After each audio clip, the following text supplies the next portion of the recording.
Vous êtes là? J'étais en train de rédiger un article sur le manque de confiance en soi. C'est vrai que c'est un sujet, ça. Vous savez que si on demande dans une salle où il y a un groupe de gens qui manquent de confiance en soi, bien, si les gens sont assez honnêtes, il y en aura à peu près 8 sur 10 qui vont vous répondre j'en fais partie. 8 sur 10, hein. C'est énorme. Le manque de confiance en soi, c'est vraiment c'est quelque chose de très récurrent. C'est pour ça, justement, j'étais en train de rédiger cet article et tiens, je vais vous donner les premières lignes de l'article. Comment on essaie de savoir pourquoi d'abord on manque de confiance en soi, parce que pourquoi on doit savoir, c'est très important. C'est-à-dire que si on n'a pas la cause, le mécanisme qui a engendré le processus de ce déficit, ça va être assez difficile de s'en débarrasser. Alors il faut savoir que je vais vous en donner par exemple aujourd'hui 4 causes principales qui ont généré un processus qui a engendré le manque de confiance, mais ce qui va vous permettre aussi de trouver la solution pour pouvoir vous en débarrasser. Parce que le manque de confiance en soi, c'est pas quelque chose de définitif. On peut souffrir de ça pendant un moment, mais on peut parfaitement gérer et guérir de ce problème, si tant est que c'était quelque chose que l'on peut guérir. Souvent, le premier élément du manque de confiance en soi, vous pouvez le trouver dans votre enfance. C'est-à-dire que dans l'enfance, on est un peu comme une éponge.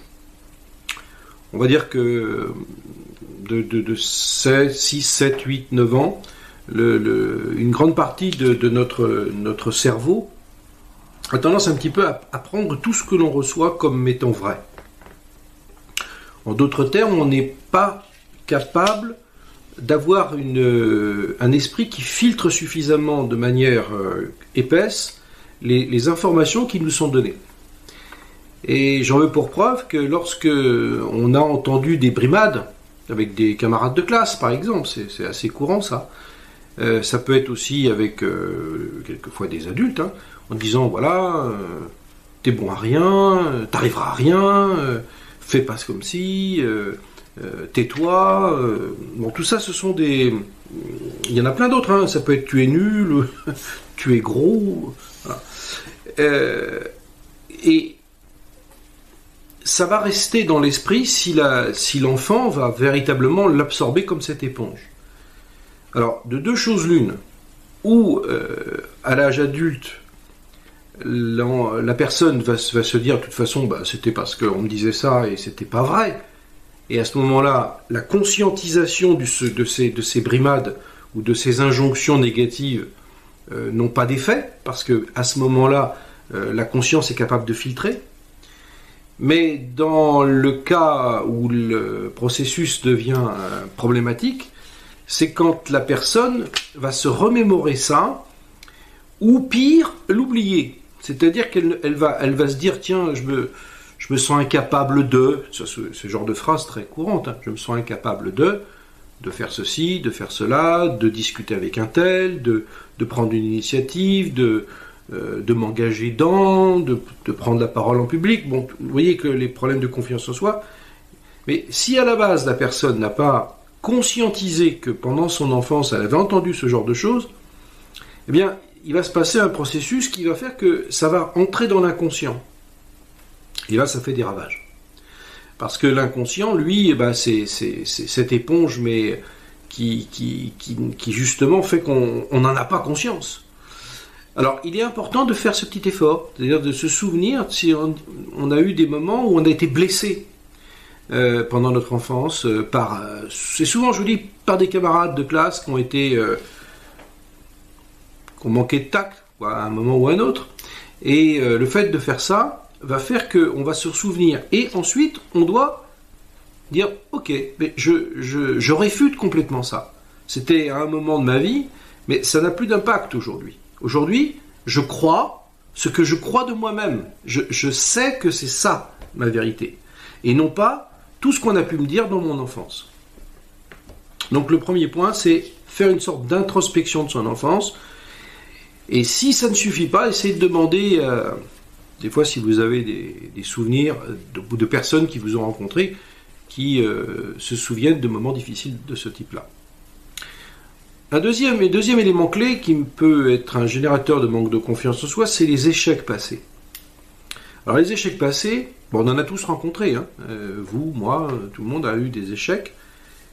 Alors ça nous construit un échec, mais en même temps, si on est toujours à s'en rappeler, toujours à le faire revivre, c'est un peu comme si on ouvrait une plaie en permanence.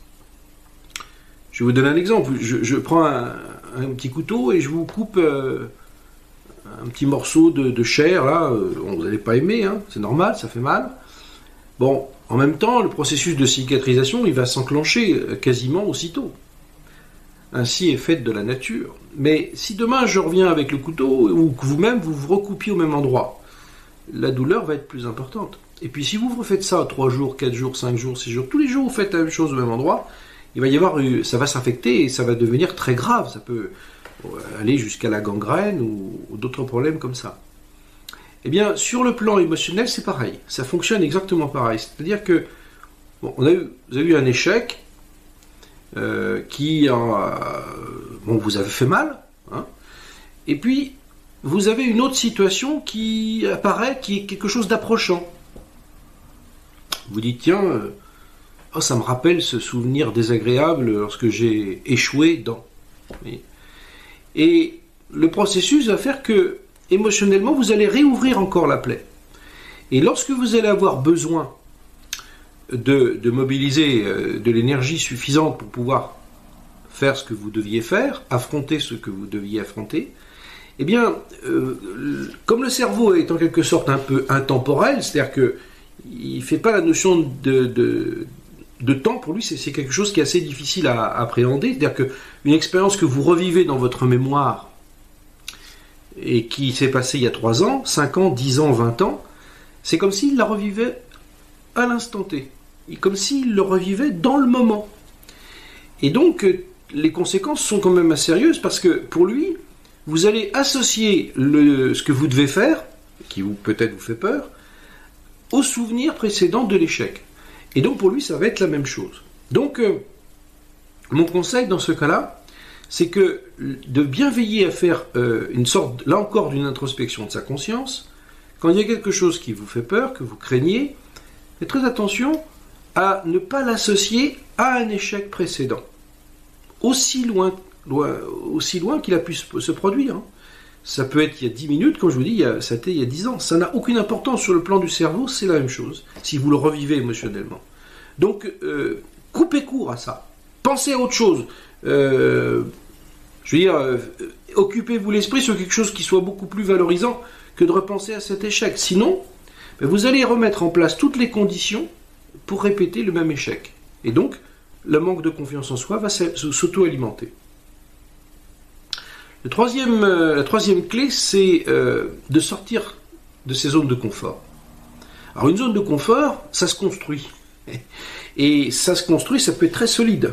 C'est-à-dire que quand on l'a bien créé, eh bien on a créé une sorte d'autoprotection excessive, mais vraiment excessive. Hein. C'est-à-dire que on s'est habitué en quelque sorte par exemple, à se taire.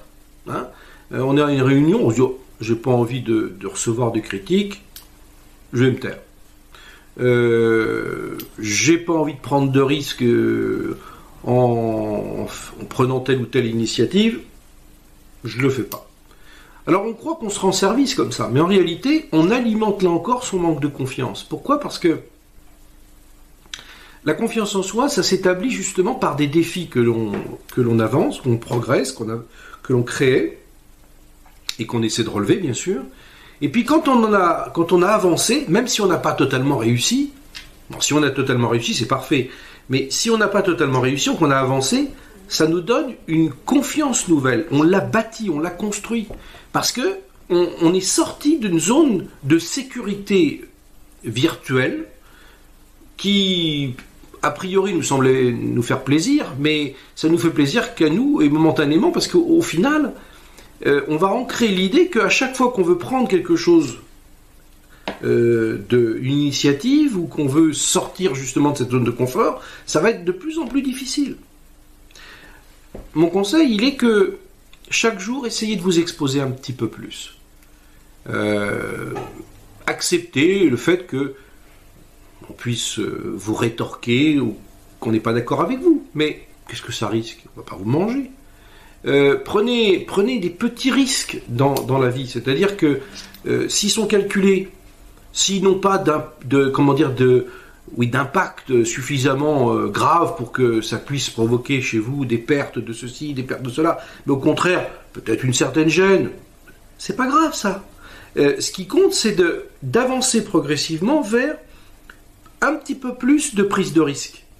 Prise de risque calculée, prise de risque mesurée, prise de risque qui fait que ça n'est pas grave si de toute façon ça ne se réalise pas. Et vous allez voir que dans beaucoup de cas, vous avez réalisé ce que vous pensiez faire.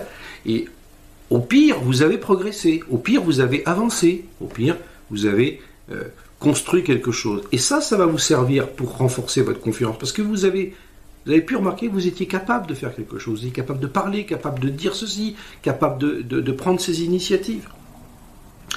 La quatrième clé, c'est celle elle est liée d'ailleurs à la clé numéro 3, c'est ce que j'appelle le syndrome de la promotion. Alors le syndrome de la promotion, je ne sais pas si vous vous souvenez, mais ça prend son origine dans l'enfance. On vous demandait dans la classe qui veut faire ça. Et ça va être, je sais pas moi, un défi. Et il y en avait la moitié ou les trois quarts qui restaient silencieux ou qui se cachaient. Bon, c'est comme ça que c'est né le syndrome de la promotion. C'est-à-dire qu'on refusait les responsabilités. Ça pouvait être d'être chef de classe. Et le chef de classe, non. C'était le plus téméraire qui allait l'accepter. Oui, mais c'est un problème. Parce que avec le temps, à chaque fois que vous refusez une responsabilité que l'on vous propose, parce que si on vous la propose, c'est qu'on a confiance en vous. C'est qu'on a une image de vous qui est meilleure que vous n'avez vous-même. Eh bien, désormais, il va falloir casser ça. C'est-à-dire que quand on vous fait une proposition de prendre une responsabilité, prenez-la. Et c'est comme ça que vous allez construire une énorme confiance en vous, que vous allez casser le déficit de confiance en vous. Parce que c'est un piège redoutable que de dire à chaque fois « Oh non, je ne veux pas le faire, moi j'y arriverai pas, je ne me sens pas capable de, etc. » ou « Je ne suis pas fait pour ça. » Mais si on a pensé à vous, c'est parce qu'on sent que vous avez de la ressource, on sent que vous avez des capacités. Et ça va finir par s'ancrer. C'est-à-dire qu'à chaque fois que vous allez tomber dans ce cercle vicieux de dire « Non, je ne fais pas », refuser la promotion de... Ça peut être dans une association, une responsabilité dans une association. Ça peut être dans tout autre domaine, dans votre travail. Eh bien, moi, je vais vous donner un exemple. Quand j'étais salarié, je connaissais le risque du syndrome de la promotion et chaque fois qu'on me donnait une responsabilité nouvelle, enfin qu'on me la proposait, je l'acceptais. C'est comme ça que j'ai construit ma confiance, parce que je me suis rendu compte que j'avais appris, que j'étais capable de faire des choses. Mais parmi mes collègues qui étaient tout le temps en retrait parce qu'ils pensaient qu'ils n'y arriveraient pas, c'est pas qu'ils n'avaient pas envie de le faire, c'est pas qu'ils n'avaient pas envie d'être valorisés, mais ils avaient toujours cette peur. Eh bien en réalité, ils se sont construits un déficit de confiance énorme. C'est-à-dire qu'à chaque fois qu'ils sont trouvés confrontés à vraiment pour le coup à prendre des responsabilités importantes par obligation, ils étaient paniqués. Voilà. Donc voilà pour ces 4 éléments qui sont des clés de manque de confiance en soi et comment l'améliorer. Je vous en indique 3 autres, peut-être encore plus importants. Il suffit que vous cliquiez sur le lien en bas dans la partie explication de cette vidéo et vous aurez accès au podcast complet et articles et vous aurez donc 7 clés qui expliquent